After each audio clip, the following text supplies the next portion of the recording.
Hi, my name's Jeff Nicholson. I'm a performance and resilience specialist, and over the last couple of weeks I seem to have had an awful lot of conversations with different people who are all company owners and leaders in their field, and they have been brought to tears because they are losing that ability to cope. And they're reaching that point of burnout and chronic stress. And I wanted to do this video because it's really to plead to you, anyone who's watching this video, that if you are at that point, please go and talk to someone. You know, being stressed and not being able to cope is not a sign of weakness. And I don't care what anyone says. Some of the most courageous people I've ever worked with from all over the world are those people that admit that they need help and that they need additional support. And what seems quite a common thing is because these people, or the people that I work with, are company leaders and senior execs, they don't feel that they can talk about it because it is a sign of weakness, because it is a sign of, if I don't want anyone to know, it needs to be a secret. And the truth of the matter is until you let go of that, now that could be perhaps your ego's holding on to it. It could be because, you know, there's fear in there about what happens if. But the truth of the matter is you need to go and seek professional help. The reason why, once you do that, number one, it releases an awful lot of pressure because you can get it out. It's no longer being suppressed within you. You are able to go and have this conversation with someone who is skilled, who is trained, and they can give you the right resources, the right avenues to go down to in order to get things sorted out.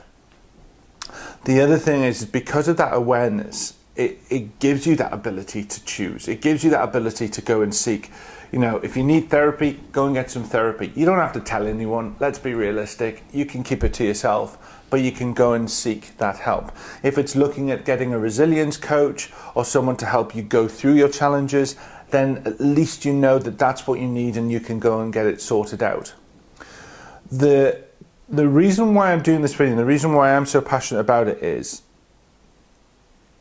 I've gone through it myself, and I was one of those people that didn't talk about it, who kept it suppressed, and who didn't want to burden others.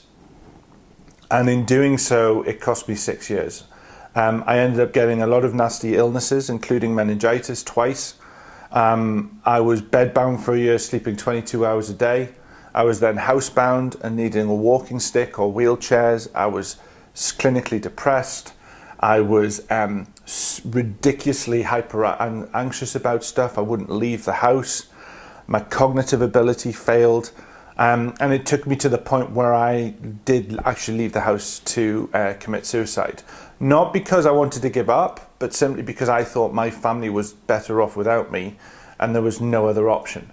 All right, that was a moment of temporary insanity, and I obviously didn't go through that, but I was pretty damn close.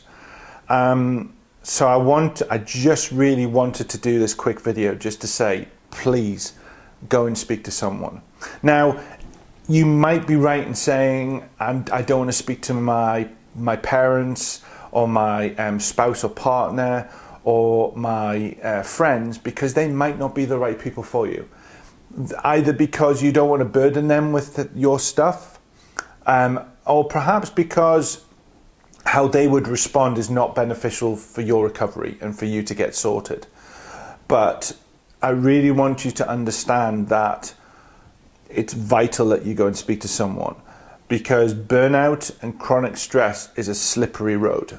And I truly believe, and one of the reasons why I share my story and I work with people in increasing their performance and resilience, is because everyone deserves to be happy. Everyone deserves to be fulfilled. And if you are suppressing that because you are frightened to speak to someone about it, you're doing yourself an injustice.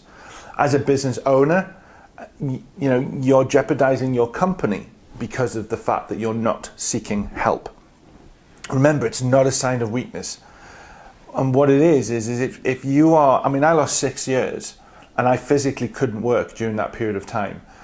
If you were to lose a month, 6 weeks, 6 months, a year, what would that do to your business? Now, a lot of people would say, especially small businesses, entrepreneurs, is they would say their business would just collapse. It would cease to trade. And yet you started your business because you were passionate about it. Now, the very fear of not wanting to speak to someone about what's going on is stopping you from actually doing the thing that you absolutely love. And that benefit of doing the thing that you absolutely love gives you the lifestyle, gives you the, enables you to treat your family and however you look at doing it to the things that you want to treat them with. It gives you that goal of this is what I want to do. And yet when you ignore that and when you allow this fear and this worry and this ego to kick in and stop you from going and seeking help, that's actually affecting your business and your life as well. So I just wanted to do this quick video. I'm sorry it's gone on a little bit too long. And I'm pleading with you to go and speak to someone, because for me, it's something that I experience more than I wish I did, because I just see people just imploding with stuff that they can sort out. Because realistically, all stress is that things that are going on, whatever's going on in your life, you don't necessarily have the resources to cope with it. And as soon as you get the coping skills and the resources, you are able to cope with it, and that no longer causes you the stress. So please go and get some help.